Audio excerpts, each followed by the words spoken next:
वितराग विज्ञानिता शिव स्वरूप शिव का नमो प्रयोग समारिके। पंचपरमेष्टि भगवान की देवादिदेव 1008 श्री पार्श्वनाथ भगवान की आचार्य गुरुदेव श्री सुंदर सागर जी महाराज की जय। नमोस्तुते। परम पूज्य आचार्य श्री सागर जी महाराज की जय। तीन भुवन में सार वितराग विज्ञानिता शिव स्वरूप शिव का नमो त्रियोग समारिके। त्रिभुवन में जीव अनंत सुजाए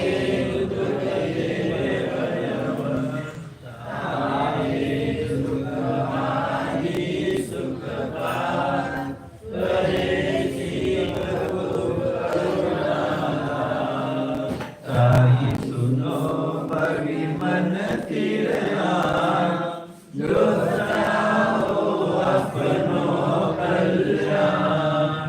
मोर मांगन यो नाई भूल आपको धर्म कवारी। खास ब्रह्मन की है बहु कथा पै कछ बहु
एक इंद्रिय पर्याय से लेकर निगोद से पर्याय लेकर अनेक अनेक पर्यायों में प्रभ्रमण करता हुआ ये जीव मनुष्य पर्याय में भी आ गया।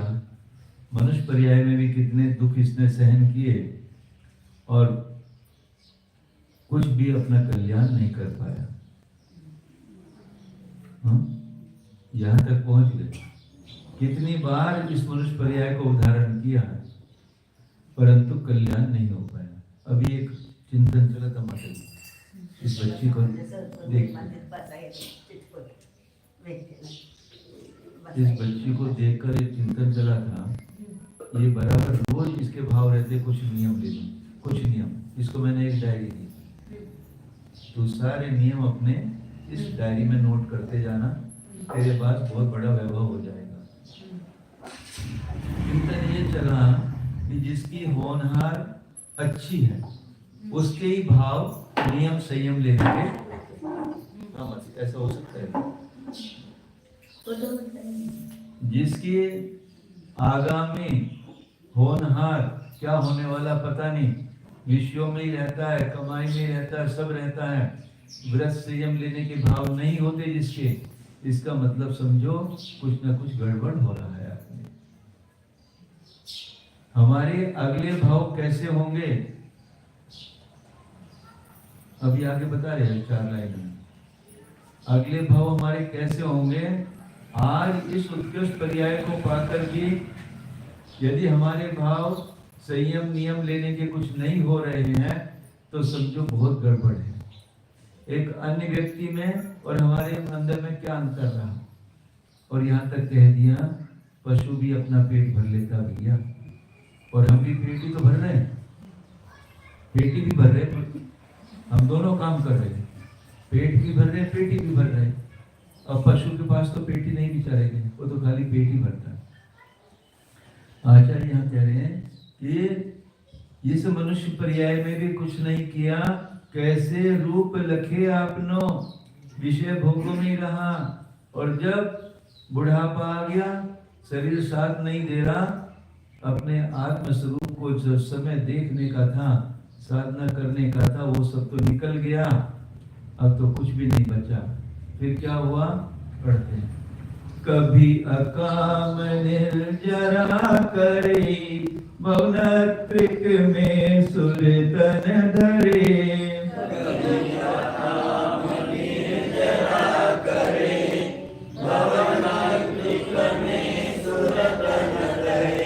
विषय चाहता वानल दहो, मरत विलाप करत दुख सहो,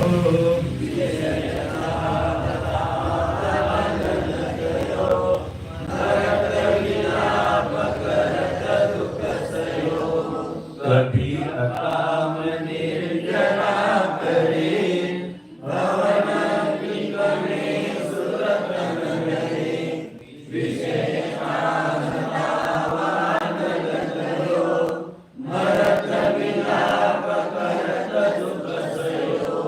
कभी अकाम निर्जरा करे। कभी ऐसा भी होता है, देखो यहाँ पर एक बात समझने की है कि कर्म की निर्जरा तो प्रति समय हो रही है, हर कर्म का निश्चित रचना होती है, एक एक समय में कर्म का उदय होता है, ऑटोमेटिक है वो तो होगा ही होगा, आप कुछ करो या ना करो। एक निगोदिया का भी हो रहा है, एक नारकी के भी हो रहा है, एक देव के मनुष्य के, सब पर्यायों में उसको कहते हैं सविपाक निर्जरा। 2 तरह की निर्जरा है, पहले समझो, एक अविपाक, एक सविपाक। विपाक माने पकना, यानी मैच्योर हो जाना। जब कर्म की स्थिति मैच्योर पूर्ण हो जाती है तो वो उसको जाना ही है, निकलना ही है, उसकी निर्जरा होनी है, पक के निकली तो उसको कहा सविपाक निर्जरा। दूसरी अविपाक निर्जरा, अभी कर्म के जाने का टाइम तो नहीं था, परंतु आपने उसको तप के द्वारा पहले ही पका दिया। जैसे आम पकाते हो ना, कच्चा आम फार में रख देते हो, मसाला लगा देते हो, तो वो समय से पहले ही पक जाता, खाने योग्य। उसे कर्म को भी ऐसे किया जाता है। उसको तप के द्वारा, संयम के द्वारा, नियम के द्वारा अपनी विशुद्धि जब बढ़ती है तो कर्म जो अभी नहीं आने वाले थे वो भी कर्म के पहाड़ गिर के उद्यावली में आकर अपना फल देकर निकल जाते हैं। बात समझ में आई? कर्म अभी कुछ मत करो आप, वो कर्म अपने आप निकलते चले जाएंगे, प्रति समय हो रहा है। और कुछ कर्म यदि आपने तब संयम धारण करके परिणामों की विशुद्धि बढ़ाई तो समय से पहले ही गल कर वे नष्ट हो जाएंगे। इसको कैसे कैसे गिरेगा?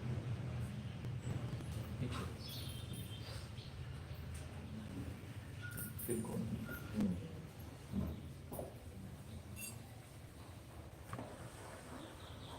त्रिकोण रचना म्हणजे कर्म की रचना आहे. जे कर्माचे निश्चय आपण बांधल्यानंतर ते असं ओळीनं उदयाला येतात. पहिल्यांदा जास्त, मग नंतर कमी, नंतर कमी कमी कमी कमी कमी असे शेवटी सगळ्यात कमी असते. हे प्रत्येक समाला कार्य चालूच असते निश्चय रचना करायचं. मग इथं सगळं जे संगृहित अनेक समयाचं झालेलं असतंय, या समयात बांधलं, त्याच्या मागच्या समयात, त्याच्या मागच्या समयात बांधलेलं, त्या सगळ्यातलं थोडं थोडं एक निश्चय हा सगळं सत्तेमध्येच असं समजा. हा पहिल्या समयात हा उदयाला आला, निघून गेला, परत दुसऱ्या समयात हा उदयाला आला, निघून जाणं, हे प्रत्येक समयात कार्य चालूच आहे. येणं आणि जाणं, बंद करणं आणि उदयाला येणं, हे दोन्ही कार्य प्रत्येक समयात चालूच आहेत.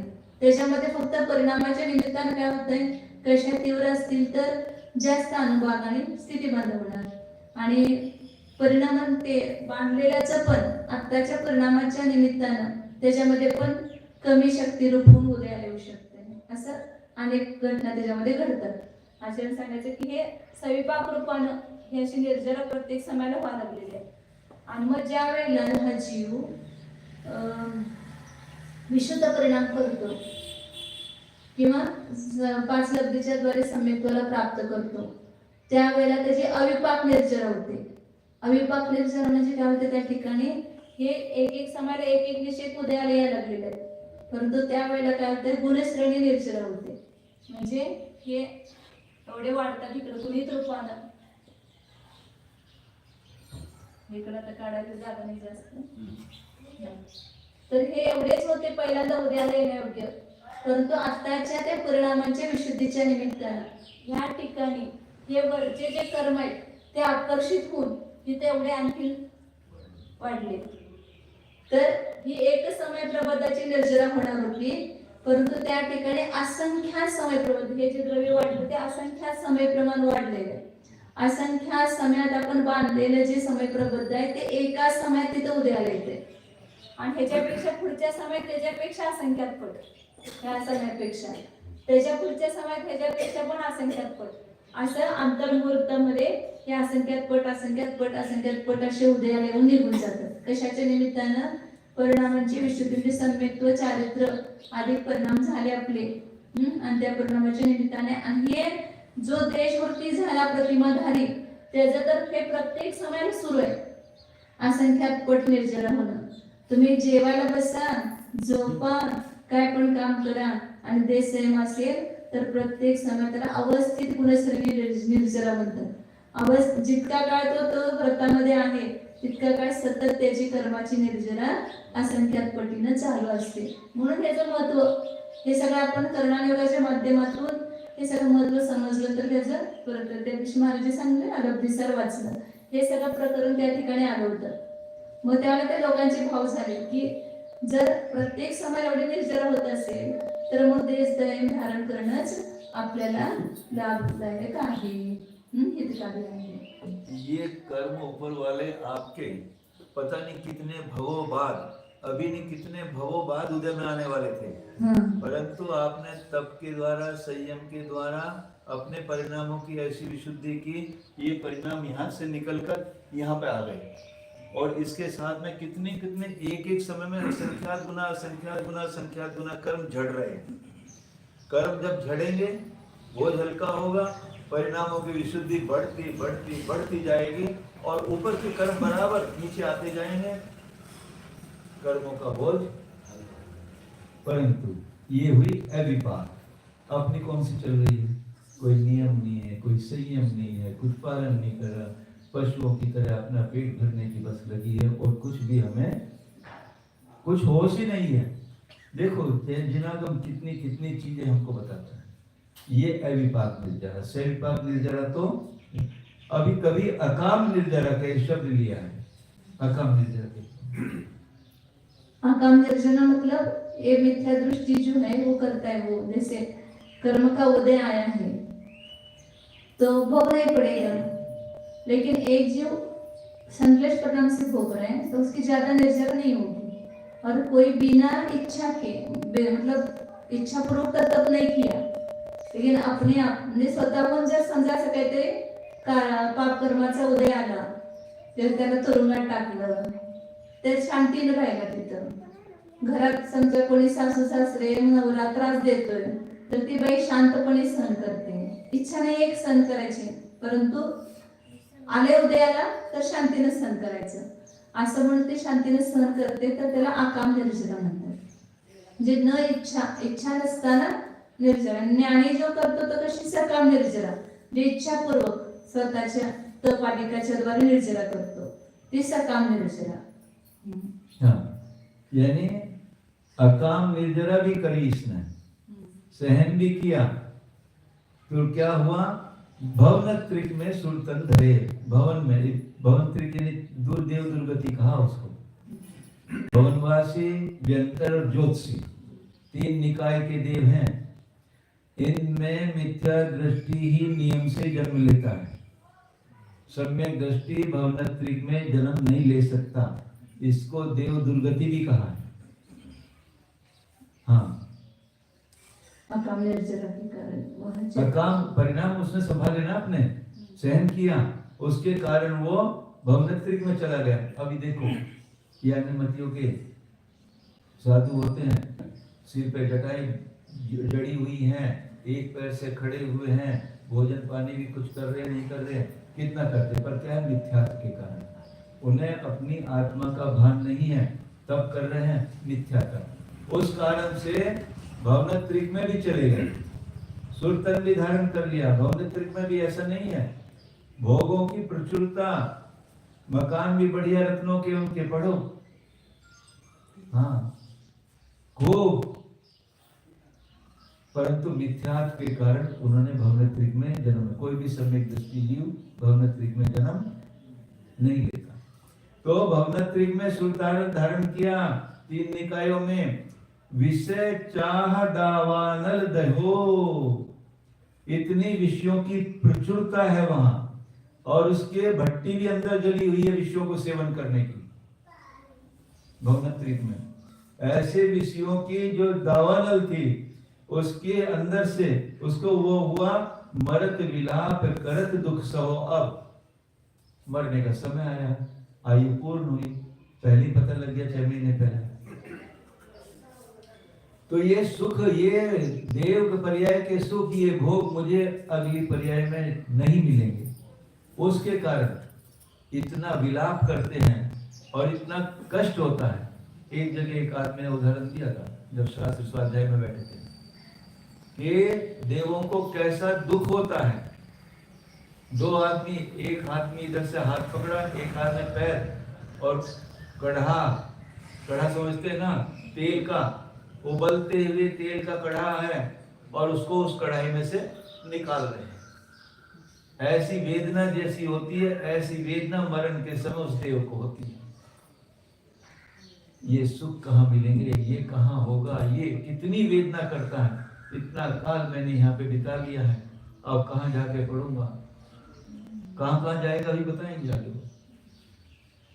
भवनत्रिक में भी पैदा हुआ कौन? ये ऐसा नहीं है काल्पनिक है। मेरे साथ ये घटना 1-2 बार भी नहीं हुई भैया, ऐसी घटनाएं मेरे साथ अनंत बार हुई है। ऐसी पर्याय में मैं अनंत बार घूमता रहा। बस कमी एक बात की रही कि कभी मैंने ये भावपूर्वक ये वेश नहीं धारण किया, ये कभी संयम नियम सम्यक पूर्वक पालन नहीं किए, नहीं तो यहाँ दोबारा नहीं आना पड़ता। तो आचार्य कह रहे भवनत्रिक में सुरतन धरा, देव भी बना, विषय चाह इतनी ज्यादा थी, मरते समय बहुत विलाप किया उसने। तो क्या हुआ, ये तो भवनत्री की बात है। अभी देव जो कल्पवासी देव है उनकी भी बात बताए, जो नीचे है, जो पढ़ते आगे, जो विमानवासी होता सम्यक दर्शन बिन दुख पाए, जो विमानवासी होता सम्यक दर्शन बिन दुख पाए, कत चेतावर तन धरी, यो परिवर्तन पूरे करे,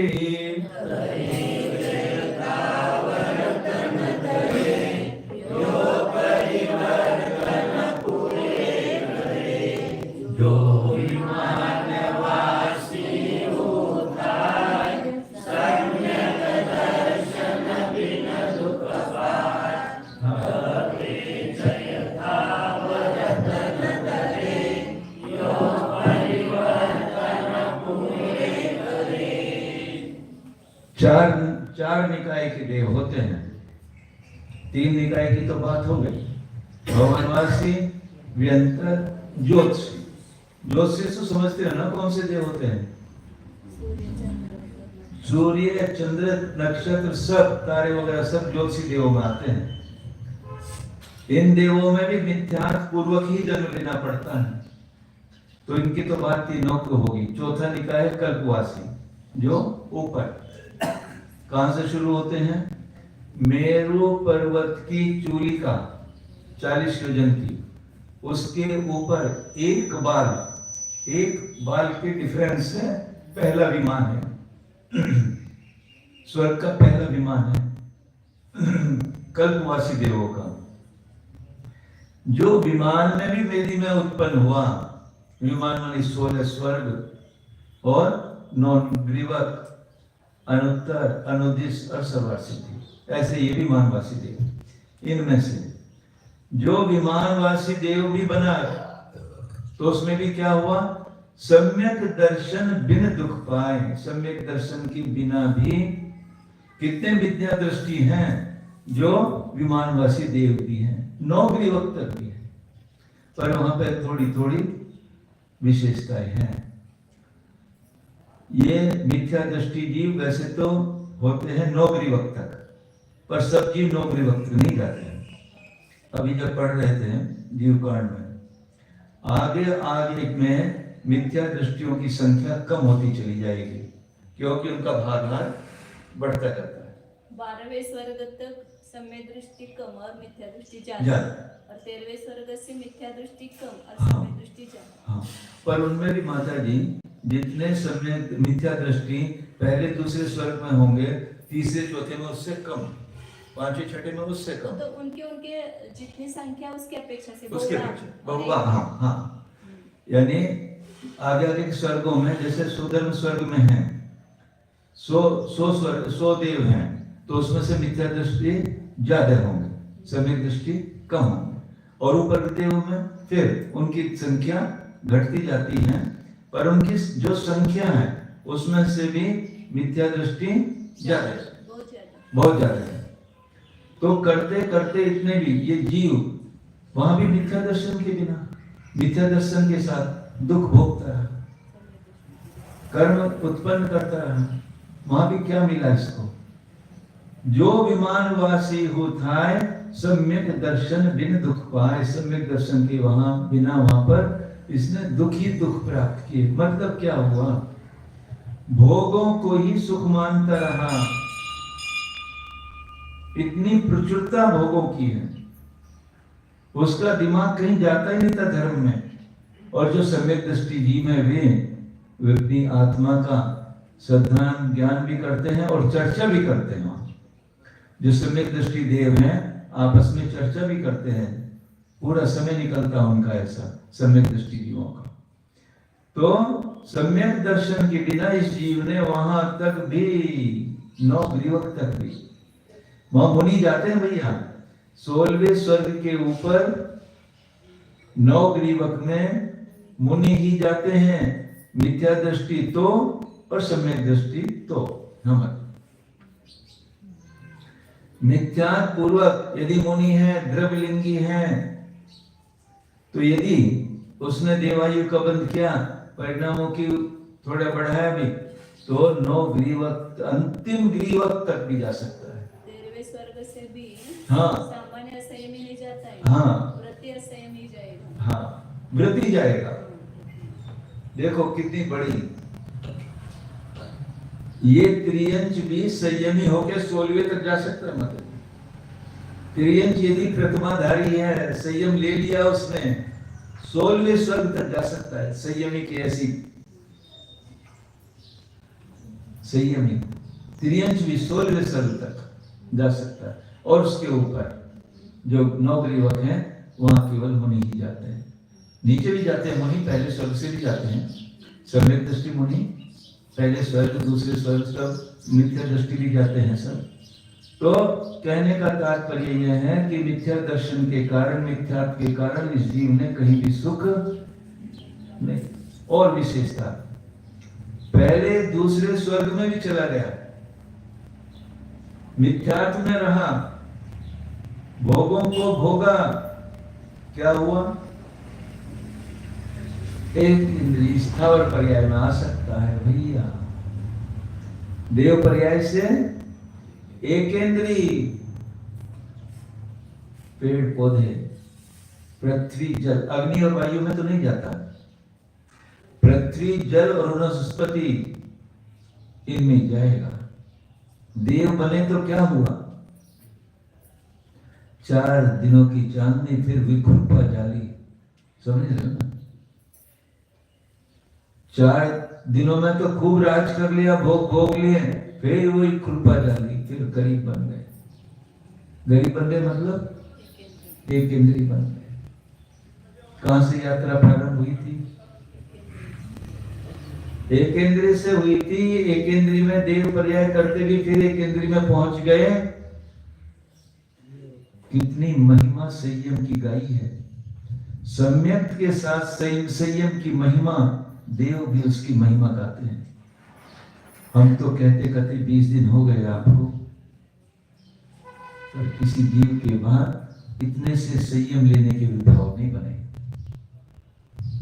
देखो अपने अंदर कैसी स्थिति हो रही है।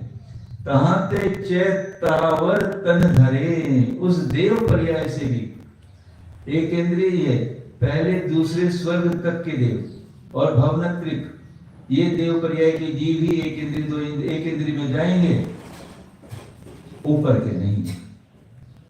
तीसरे चौथे स्वर्ग और उसके ऊपर के सब वो जीव वहां तो नहीं जाएंगे, पर 12वें स्वर्ग तक के जीव त्रियंच पर्याय में, पंचेंद्र त्रियंच में जा सकते हैं भैया। कुत्ता, बिल्ली आदि जो अन्य अन्य पंचेंद्र त्रियंच के पर्याय हैं, उसमें ये 12वें स्वर्ग तक का देव। देखो यहाँ कैसा इसने परिणामों की विशुद्धि की थी कि 12वां स्वर्ग मिल गया, कितने ऊपर के देव मिल गया, और वहां भोगों में मिथ्यात्व में लिप्त रहा, तो वहां से आके ये त्रियंच कभी कभी हम देखते हैं ना, ये स्वर्ग से आया हुआ क्या, 12वें स्वर्ग से। देखो घर में कुत्ते पालते ना, कैसे उनकी सुख सुविधाएं, एसी में रहते हैं, उनको खाने के लिए भी दूध, ब्रेड वगैरह देते हैं, या उनका जो भोजन आता है वो देते हैं, ना कोई मार, ना कोई पीटना, ना कोई वो, और कितना बढ़िया उनके। और नीला, आप तो एक पॉच शैम्पू में नहाते होंगे, और वो कितने पॉच में नहलाते हो उसको, बढ़िया, उसका शैम्पू भी अलग आता है। कितनी सुख सुविधा त्रियंच पर्याय में भी, हाँ, पर ये नहीं, ये सुख सुविधाएं नहीं है। देखो त्रियंच पर्याय में देव से आकर भी पंचेंद्रिय त्रियंच बनते हैं। क्या हो गया? देव में चले जाएंगे तो क्या हो जाएगा? वर्तमान में तो ऐसी योग्यता ही नहीं, शायद 5वें 6ठे स्वर्ग से ऊपर शायद नहीं जाते हैं इस पंचम काल से, तो 8वें तक जाते हैं, बस 8वें तक जाते हैं। कितना भी धर्म करेंगे, संयम करेंगे, मुनि भी बन जाएंगे, सम्यक भी होगा, 8वें से ऊपर जाने की योग्य विशुद्धि नहीं बन पाती। कितना बड़ा संयम का, कुछ समय यदि संयम पालन कर लोगे सम्यक के साथ में, नहीं मुझे तो अपनी आत्मा के कल्याण में लगना है, ये परिवर्तन मैंने बहुत कर लिए। कहाँ ते च वहां से मरण करके थावर तन धरे, इस जीव ने स्थावर पर्यायों को धारण किया, एक इंद्रिय पर्यायों को धारण किया। देखो जब एक इंद्रिय पर्याय में जाओगे तो क्या स्थिति होगी। और कल से बता रहे हैं वहां पर घूमने का काल कितना है। एक इंद्रिय पर्याय बनेगी तो कितने काल तक घूम सकते हो? मैक्सिमम, उत्कृष्ट बताया किसी को याद है क्या? असंख्यात पुद्गल परिवर्तन तक। एक इंद्रिय जन्म मरण, एक इंद्रिय में रह सकते हैं। यदि एक इंद्रिय में एक बार चले गए डर नहीं लग रहा है, हे आत्मा तेरा क्या होगा? यदि अभी मैं संयम धारण कर लूंगा इस पंचम काल में, और एक विशेषता बता रहे हैं आपको, चतुर्थ काल की 1000 साल की तपस्या और पंचम काल की 1 वर्ष की तपस्या के बराबर है। पंचम काल की 1 वर्ष की तपस्या और चतुर्थ काल की 1000 वर्ष की तपस्या के बराबर है। ऐसे हीन काल में भी जिस जीव के भाव संयम लेने के बनते वो बहुत बहुत एक दुख का ही होता है, उंगली पे गिनने के लायक नहीं है। देखो कितने संयमी हैं आज। महाप्रति कितने हैं? 1500, ज्यादा से ज्यादा 1500 हैं। माताओं को मिलाते और मुनियों को मिलाते, मुनि तो 400-500 हैं। महाप्रतियों की संख्या 1500 और 1.5 करोड़ की आबादी में कितने? 1500। जुगनों की तरह चमकने वाले हैं। कहते हैं हमारा लिस्ट में नाम नहीं आता। कहां से आएगा नाम आपका लिस्ट में? भाव तो करो। मैं तो यंगस्टर्स से कह रहा हूं, जवानों से, क्या हो गया आप लोगों को? क्या इतने भोगों में मस्त हो गए हो क्या? क्या अपने स्वरूप को भूल गए हो क्या? क्या इस पर्याय, इस भोगों में पर्याय को खोने के लिए पर्याय मिली थी क्या? क्यों नहीं संयम के लिए आगे बन रहे हो? पत्नी क्या शुद्ध बना के नहीं देगी आपको? नहीं बना के नहीं देगी तो नहीं देगी, नारियल का पानी पी के रह जाना, कोई बात नहीं, मरण नहीं होने वाला है, आयु कर्म बहुत है। और संयम प्रतिमा धारण करते इतना पुण्य बरसता है जितना तुमने असंयम अवस्था में नहीं खाया होगा। अगले दिन से देखो आपकी थाली में कैसे सज गया। हमें घर का प्रॉब्लम नहीं है, बाहर जाएंगे तो क्या करेंगे? आज बता रहा हूँ, नोट कर लेना अपनी डायरी में। जिस समय तुम्हारे पास प्रतिमा होगी, तुम्हारी थाली तुम्हारे आगे आगे दौड़ेगी। चाहे तो बाहर जाना, यहाँ नहीं तुम अमेरिका में चले जाना, वहां भी तुम्हें शुद्ध भोजन की थाली मिलेगी। इसको करके देखना। विपरीतताएं आती हैं, उसमें दृढ़ रहना। आज मुझे सुबह से पानी नहीं मिला तो नहीं मिला, कोई बात नहीं, नारियल का पानी से काम चलता है। विशाल भैया बोल रहे थे। हाँ, यहाँ लिया और बाहर कौन है विशाल? कौन है? अभी नहीं आया है। प्रतिमा धारे ना उनका बेटा। हाँ, कौन है प्रतिमाधारी? अपने इनके अजित भाई के भाई। हाँ, अजित के भाई तो पीछे बैठे हुए एक प्रतिमाधारी है, तो पूरे लासर में। उनका बेटा है। हाँ, वो कहाँ कौन है? ये बैठे क्या? नहीं हाँ, आई नहीं आई पिछला। तो नोट कर लेना अपनी डायरी में। यदि आपके पास प्रतिमा है, संयम है, तो भूखे रहने का प्रश्न ही नहीं है। कहीं भी भूखे नहीं रह सकते हो। अरे आपके पास तो सब रिश्तेदारी है, हमारी कौन सी रिश्तेदारी है? हम बांसवाड़ा से चले थे यहाँ तक 1000 किलोमीटर की यात्रा में, एक दिन अंतराय नहीं हुई और एक दिन भूखा नहीं रहना पड़ा। हमारे तो कोई रिश्तेदार नहीं, आपके तो 10 करने वाले। अरे आपके 10 है, हमारा तो पूरा जन समाज करने वाला है भैया। क्यों? महाप्रति। आप थोड़ा सा व्रत, आप दृढ़ता से अच्छा एक काम करो, अभी पूर्णता से नहीं लो, अभ्यास रूप से ले लो। मैं अभ्यास रूप से ये प्रतिमाएं दृढ़ता से पालन करूंगा, चाहे जो कुछ हो जाए, मैं दोष नहीं लेने दूंगा। और यदि दोष लग जाए तो मेरे पास आ जाना, प्रायश्चित देकर शुद्ध कर दूंगा उसको। सुभाष भाई को पूछो ना, कभी उपवास रहे क्या? हाँ, एक पर गए तो उपवास रह के पूछो उनको। वो नहीं हो सकता, उपवास हो ही नहीं सकता। हाँ भैया सुभाष भैया, आप बाहर जाते हो, रोटी नहीं मिलती क्या? सब जगह मिलती है, शुद्ध मिलती है। और जैसी बिना प्रतिमाधारियों को मिलेगी उससे अच्छी मिलेगी और उससे पहले मिलेगी। पहले भैया व्रतियों को हो जाओ, तुम्हारा बाद में। सबसे पहले मिलेगी, अपनी थाली देख लेना और इनकी थाली देख लेना। ये भी, ये भी, ये भी, ये भी। हम तो अपने घर की बता रहे, जब तक प्रतिमा नहीं लेती, गिनी चुनी 4 सब्जी, 4 चीजें, भाजी, एक दाल, चावल और रोटी, बस हो गया। और जब प्रतिमा धारण की तब थाली भरने लगी अपने आप ही। इनको मीठा भी दे दो, इनको जूस भी दे दो, इनको फल भी दे दो, सब दे दो इनको। यानी ये स्वाभाविक है, ये अनुभव किए हुए। परंतु कल एक चर्चा चल रही थी, हर आदमी के हाथ में नहीं। बाजार में वस्तुएं तो बहुत मिलती हैं, बिकती हैं, हर आदमी खरीद नहीं पाता। पॉकेट में उतना रुपया चाहिए वस्तु को खरीदने के लिए। आपको उतना पुण्य चाहिए कि मैं प्रतिमाधारी बन जाऊं, ऐसा पुण्य भी चाहिए आपका। पुण्य नहीं है, तुम भाव नहीं कर सकते। आचार्य ने पहली दूसरी लाइन में कहा, जो चाहो अपनो कल्याण, यदि छदी दुख परिमोक्षम।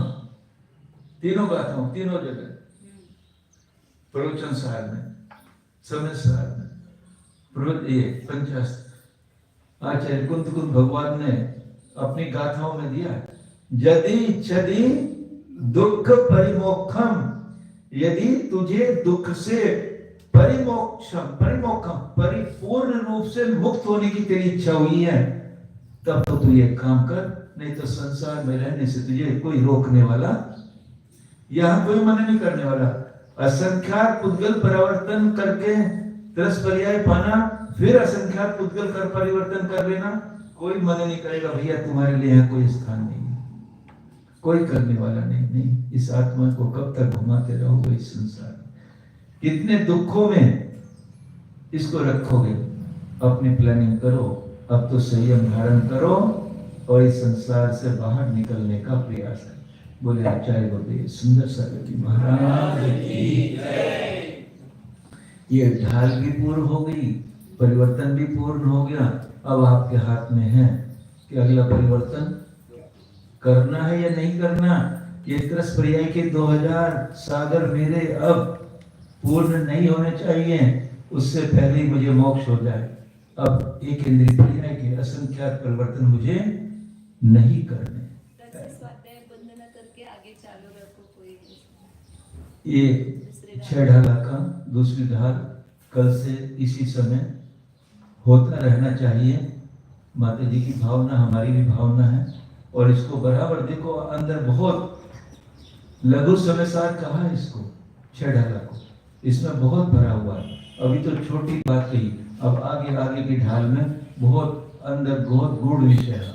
इसको आप आगे बराबर इसको चालू रखें। हाँ, ध्यान करें।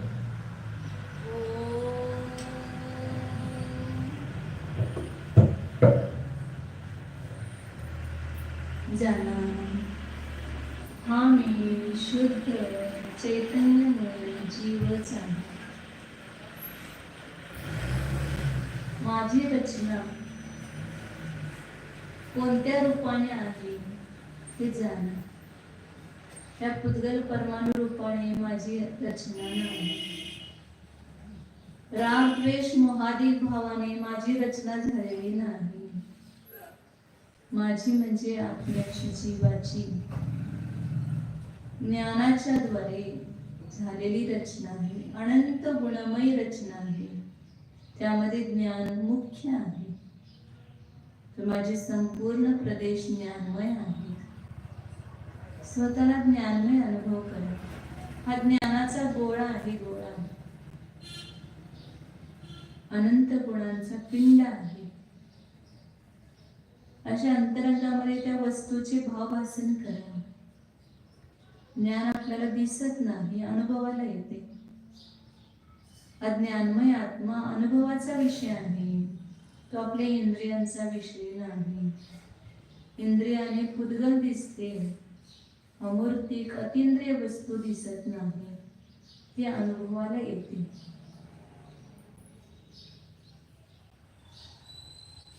आम्ही अमूर्तिक चैतन्याची मूर्ती आहे अशी भावासन करा. जसे सुख दुःख आपल्याला दिसत नाही त्याचे वेदन होते, तसेच आत्म्याचे पण वेदन होते. जो हा जाणणारा चेतनामय आत्मा आहे, प्रत्येक प्रदेशामध्ये अनुभव होत आहे. ही अनुभवात्मक वस्तूच मी आहे. शुद्ध चिदानंद स्वरूप, ज्ञानानंद स्वरूप, एकत्व विभक्त स्वरूप, निर्मम स्वरूप, शुद्ध सिद्ध ध्रुव एको